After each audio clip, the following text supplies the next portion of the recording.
When life happens, plans need to change. Shaping Change, hosted by certified financial planner Ross Marino, is dedicated to helping financial advisors better serve their clients when life takes those unexpected turns. Welcome to This Is How I Work. Today, we're joined by Robin Young, president and partner with Northstar Financial Planning. Hello, Robin. Good morning, Ross. How are you today? I am good. Thanks so much for being on the show. I know you're a certified financial planner. You're a certified financial transitionist. You've been doing this for quite a while, and you're part of a really great firm. You think you could start by giving us some background of what your careers look like, how you got to where you are today, and what kind of work your firm does? Sure. So I've been in this business for over 30 years now. So I started, on the kind of the technical side of financial planning, really focused on the CFP work and taxes and estate planning, kind of pulling all of that together. And then really, I had my own sort of life happening in the background. And when I had kids, I was working in Boston and really wanted to have more family life balance, which my firm wasn't offering.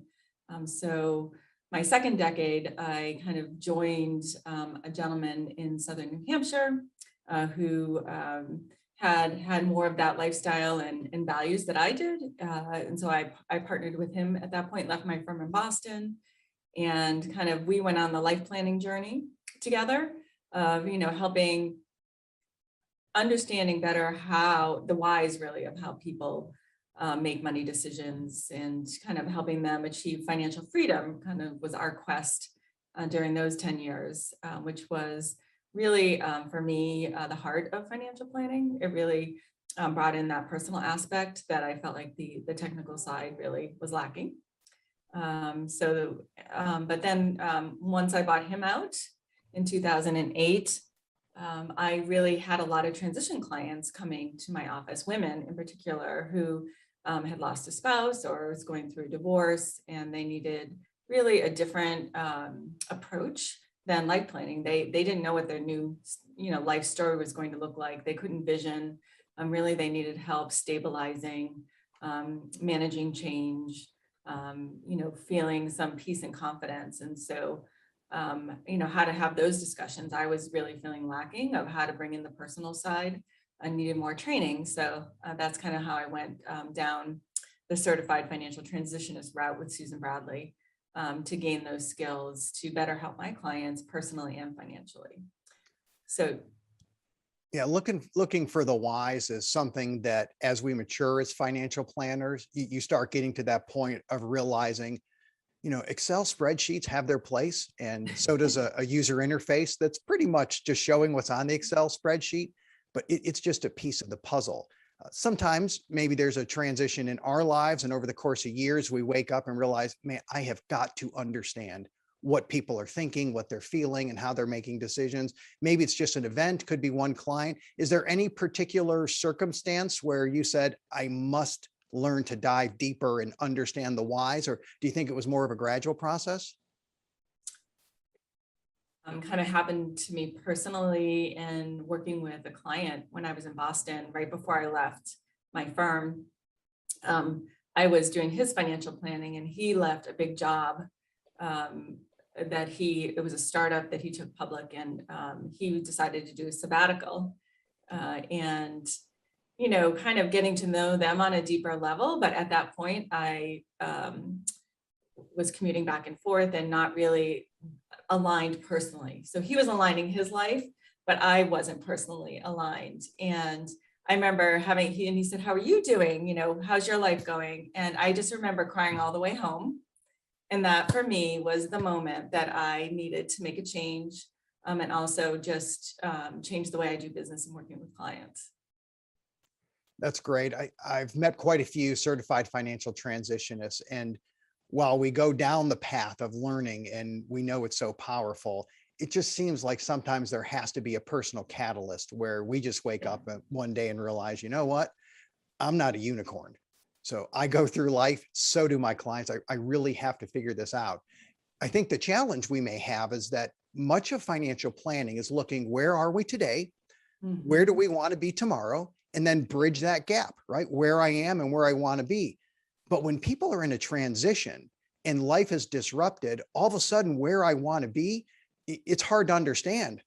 They may not even know where they're at. They may struggle with that. How do you pivot your financial planning practice from maybe not goals long-term to, okay, we need to just work with today, right now? What do you do with clients in those situations? So those clients really need to feel financially secure. It's more about stability and protecting. So it's focusing on the things that are important to them. So it's kind of the process of, because what's important to me or what is black and white to me from a technical standpoint, right, is not black and white to them. So it's also aligning their priorities with what we focus on. I did think of an example of that. Like it might be completely obvious that they need to sell a second home, for instance, but a client that's not their priority in that moment. Their priority may be just figuring out their cash flow, to get educated on what they have, to be able to grieve if it's a loss of a spouse, or sort of get through the emotional turmoil that is associated with divorce. Like where they are personally, you need to figure that out so that you can help them financially and sort of walk with them instead of jumping ahead. My next question, you actually jumped right to it, is as you were speaking, I was thinking, well, what about suddenly single? Because I know you have a practice that works with a lot of women. And Yes. I've worked with widows, I've worked with people who are recently divorced. I'm not going to claim to have any particular deep knowledge of that. Haven't gone through it myself. I've observed it. I've been in the program. I've worked with clients on it. I just know it's way deeper than what I really understand. And as I learn, I also realized that that whole experience is way deeper than what that person understands, because it's such a major transition. What was no longer is, what is not what's going to be. It's really hard to connect with those people. Do you find it, or to really understand when you first meet them? Do you find it a challenge to gain insight with them up front? Does it take a little bit of time? I mean, how do you really figure out what are they thinking, how are they feeling, and then decide when can I actually move in and give advice here? So for me, I really try to show up in that just a loving, healing way and just meet them where they are. So if they need to tell me their story, and that happens quite a bit, is that the story, needs to come out again and again for them. So I just kind of, let's see, how do I do that? Exactly. I guess I just really feel like you have to be a deep listener, and you have your agenda, but checking in with them about their agenda. And there are things on their mind. Like, it's not like their financial security isn't on their mind. It is, but it's just that all these other things are going on with them that sometimes they need to get off it. If you can create a safe environment for them to release all of that, there will be space to address some of the other things, but you really need to go at their pace. So sort of releasing all of the expectations of what you think the meeting should look like, and really just showing up is a big part of what we do. And then we need to have another meeting in 2 weeks. We'll just have another meeting in 2 weeks. So yeah, I think it's letting the client pace, unless there's something, really, there's not too many things that are really critical that need to be addressed from a financial perspective for clients in that first year. And to me, that's one of the things that I really had to learn, is that when someone comes in, it's easy, maybe not easy, but it seems clear as a financial planner, here's 18 things we could do right now, right? Yeah. I mean, how long does it take to come up with our list as someone's Yes. talking, right? It rattles off in your head. And we're trying not to type out notes of, okay, check on that, make sure we do that. Let's set that up for 2 weeks, because you can't do that because they're not in a position yet in order to press forward. And even after you've met with people a few times, maybe you find that sometimes people are stuck and you're thinking, we have some things that maybe they weren't urgent last month, but all of a sudden now we have to get to some of this. They've become time sensitive, but yet they're still kind of stuck. How do you deal with that? So one of the skills that I learned in the Certified Financial Transitionist program is really purpose, method, outcome. Is sort of getting to the heart of, what it is that they need to do, the why behind that for them. And,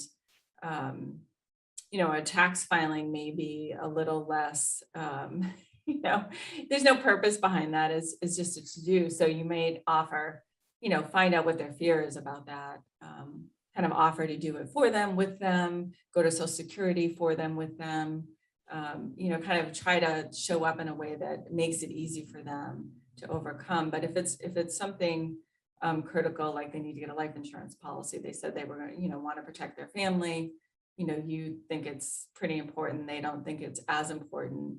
It's kind of, going to the purpose of why they might, they said they wanted to protect their kids, right? Family is number one on all the values that you've been talking about. And is there, tell me more about why, you're not moving forward, sort of just naming it. Yeah, and that's always a challenge. I was just listening to a podcast from someone who was talking about that gap between knowing and doing.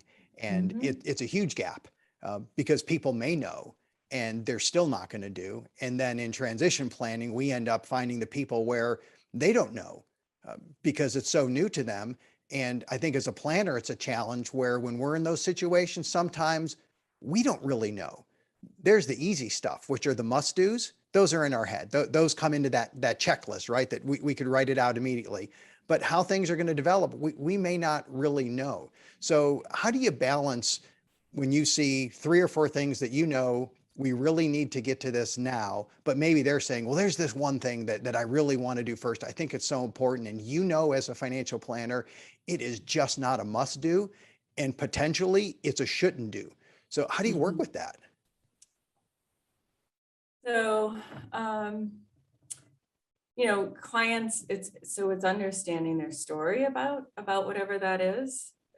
So really digging deep into, tell me more about why you think that's the right thing to do, more about kind of this history behind it, the story. We have all these assets, right, that we've accumulated over time. And as a planner, we have no idea what the client's story is with each of those items and how they got to them. And so whether it's, stock or, money from, a life insurance check, or how they, bought this house together and the memories, so understanding more about that will open some space to further question the client, I think, about those kinds of things. That's how I would approach it, and then, from some of the training that I've had. And that's a little deeper than I think the average advisor would go, because we want to understand the emotions behind how they make decisions, but you really have to dive into specific investments on how do they feel, such as I have XYZ stock and That's I right. just love it, right? And then we pull up a chart on it because we're data people and we look and think, oh my gosh, how long have you owned this thing? But they love it because there's something there, right? There's some type of emotion, and taking time to learn that story. It may not come out in the first conversation, but eventually it comes out. And that's the kind of information we need in order to help people make the best decision that's right for them. So, Yes. so how about we wrap this up with maybe a word of advice? So let's say someone's in the middle of a transition right now. They're sitting there, they're feeling stuck. They know they need to reach out to someone. They know they need to have a conversation. They got to pick up the phone, send an email. They have to connect with someone to help them. What advice would you give them? I'm sorry. So I just want to make sure I'm clear. So, so someone's going through, so what advice would I give them to actually pick up the phone and call, or?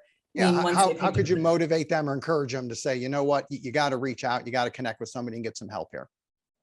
I think that trying self-care is one of the big things that people in transition need, but don't often sort of give themselves for whatever reason. And part of self-care is finding the help, the right help to get you through the transition successfully. And it's hard to do it on your own. I work with a lot of, as I said, widows and women in transition, and having that support system helps you build confidence, helps you make the better, good decisions for yourself and your family, and gives you perspective that you might not otherwise have. So for all of those reasons, my transition clients just have really thrived. You can't, when you're in that sort of place of overwhelm and never thinking your life is going to be the same, you can't really see the light. And what I think a big part of what we do, right, Ross, is hold the light for people to know that they can recreate, they can have a fulfilling, wonderful life again with time, with the right guidance. Great advice. Robin Young, thanks so much for being on This Is How I Work. Okay, thank you, Ross. It was a pleasure. Thanks for having me. Thank you for listening to Shaping Change with Ross Marino. This show is for general information purposes only and is not intended to provide recommendations or advice. Speak with a legal, tax, or financial advisor before making any decisions. Past performance references are historical and do not guarantee future results. Visit rlsummit.com to learn more.